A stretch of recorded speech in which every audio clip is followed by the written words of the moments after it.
What's up, guys? It's your boy Dale Amor. And it's Ray Love. And welcome back to Trends Talk Talent. And on this segment, we go over certain videos and discuss if it's a yay or a nay. Are you ready? Are you ready? I'm ready. Let's review. Today's video is going to be Lil Nas X, otherwise known as Lil Nas X, and his video called Montero, Call Me By Your Name. So, we're gonna review, and we're gonna take it segment by segment and then discuss what you all have been talking about, because it is a trend, maybe not for the song itself, but for other reasons. Right. So, just some background or some information about the video as it is standing right now. It has 47 million views on YouTube.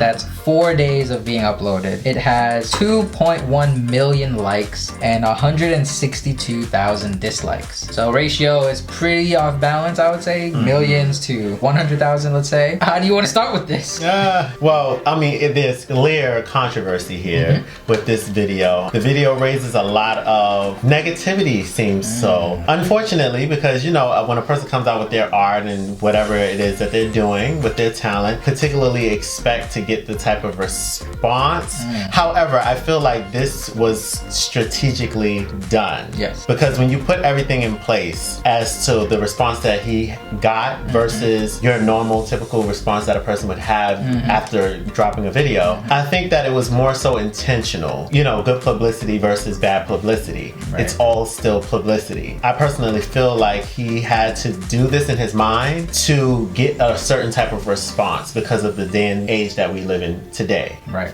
Agreed. So the video is about 3 minutes and 9 seconds. So I'm gonna break it down in, let's say, under 30 seconds about the whole music video. Ready? Go.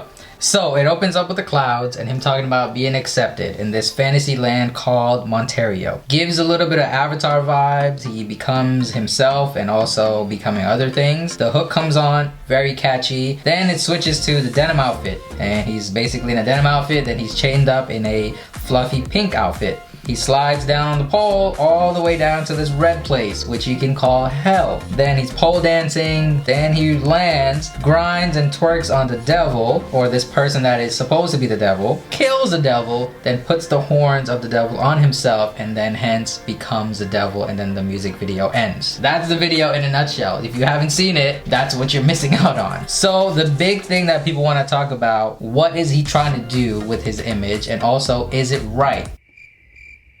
What do you think about that?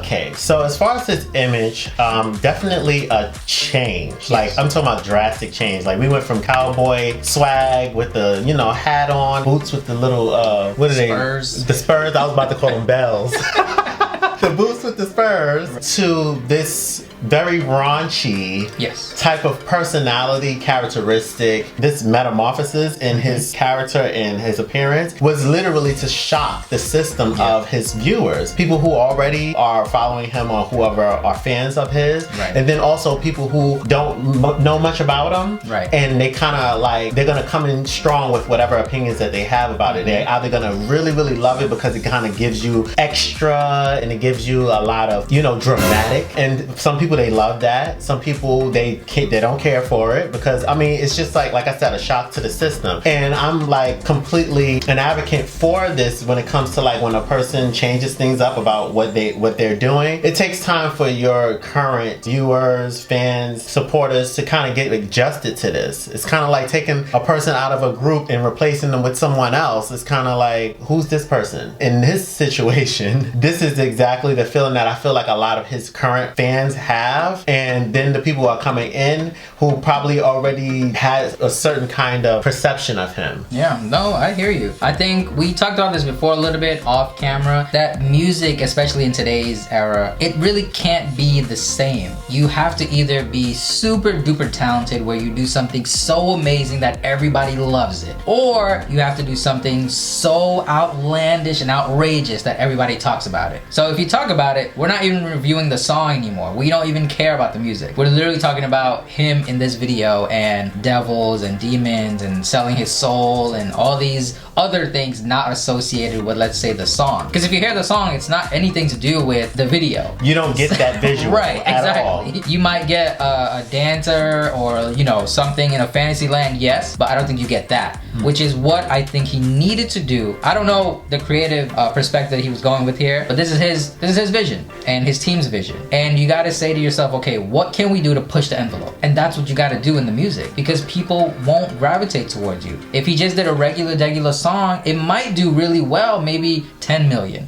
but not 47, almost 50. By the time this video drops, probably 60, who knows, million views. And that's the point of music nowadays. Now, I'm not gonna be here to debate someone's culture or beliefs, because you're gonna believe what you're gonna believe. Everybody is debating it and saying, well, you know, he is gay, so if he goes to hell, what are people gonna talk? That's the point. He wants people to talk. And that's what he accomplished, because everybody's talking about it and it's a big thing. Now, the question that other people are asking too is, did he, in some form, because of this video, people are asking, did he sell his soul to the devil or to the music industry? What are your thoughts on that? Okay, so as far as like those type of questions, I feel like no one's just gonna come out and tell you like, oh yeah, I definitely sold my soul to the devil. Because I mean, I needed this, I needed wealth, I needed this, I needed that. Like, those are all speculations. Right. You know what I'm saying? Like, everybody's definition of art is different. You know, a person may feel like, you know what, I need to do this in order to get a certain type of reaction. I do not, in fact, have control over how people perceive this. I just know what I want to put out, kind of a situation. And I mean, maybe it's playing devil's advocate a little bit, but still in all, I can have my own view of something, and then you can view it a completely different way, but then I have to explain to you what my view was so that you can kind of understand whole idea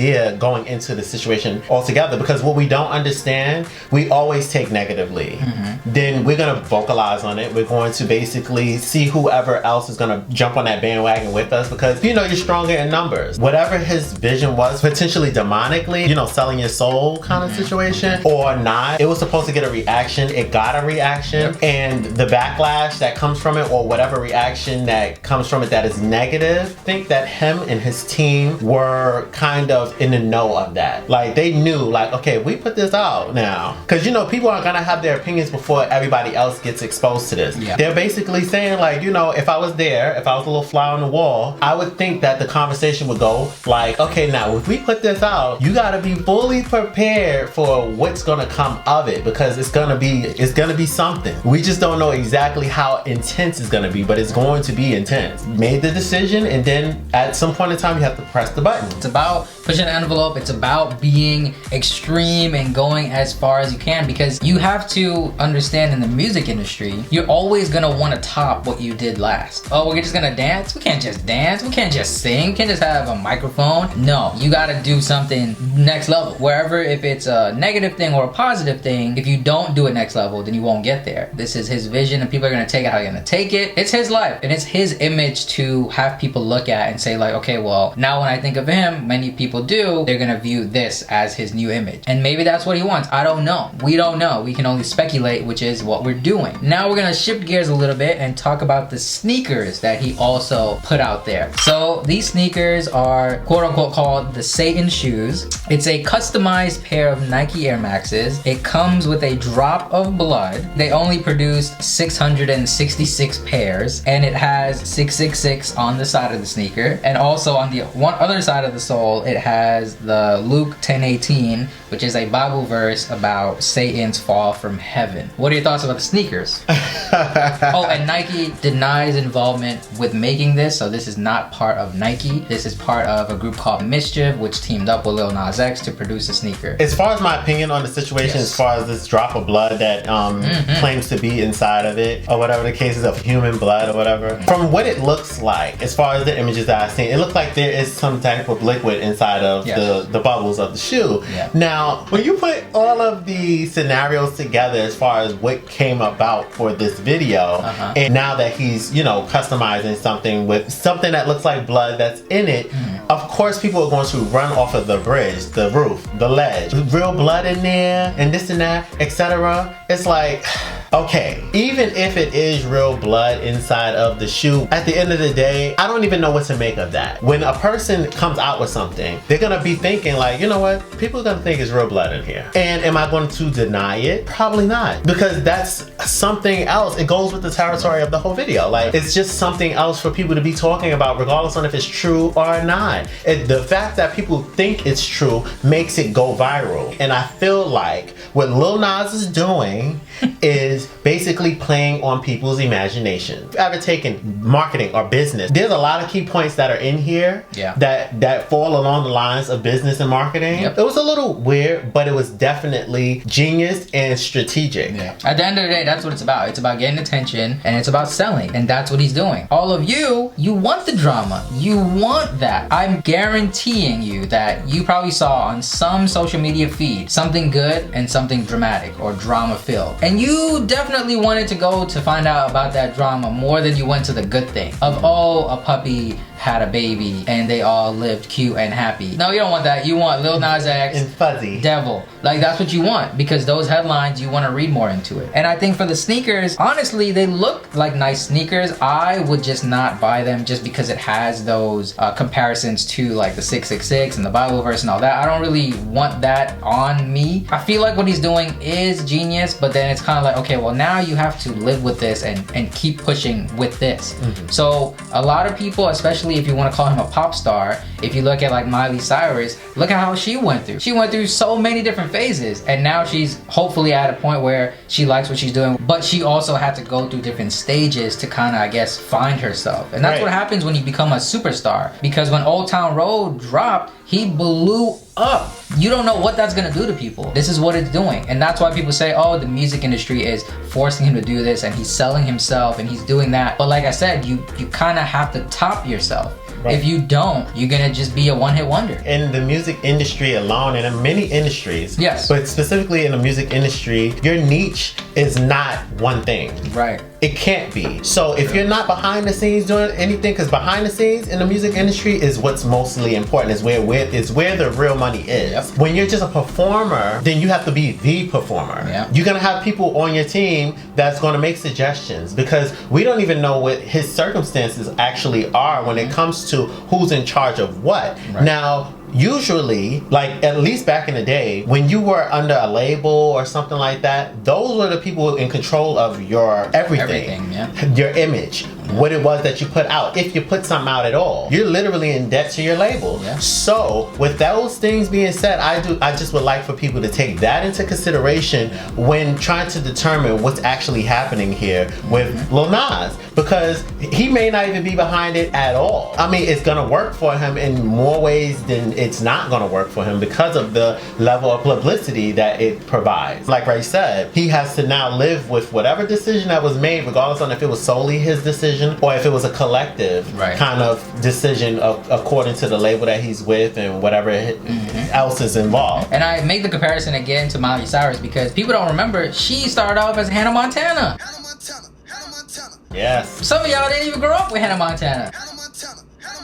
But yes, you start off with a certain image and then you have to change, adapt, grow, either be manipulated by the industry or make your own image. Like we said, we don't know, so we can't assume who did what, who made the call, who came up with the creative direction. We don't know. But you also have to make sure that you keep on track to what your image is gonna be. And now you gotta own that. You gotta hold that up and keep it at a high regard. It's all about keeping up with the hits. You gotta keep going with the hits. To some people, it's kind of like, okay, literally do or die. If I don't do this, then my career will die. You have to understand that it's marketing at the end of the day. Right, and not to mention, but to mention, you gotta think about this from more of a personal level as well. Because if any one of the people who have like a really strong opinion about like what he's doing and they really strongly dislike it, but then they get to know him as a person, perspectives are subject to change because now you know the person for who they are personally, not just from what you're being given, because I'm going to give you what I want you to have. You know what I'm saying? Like, you're not going to just know everything about Dale. You're not going to know just everything about Ray. You know, you're going to know what we want you to know. We're going to give you what we want you to have.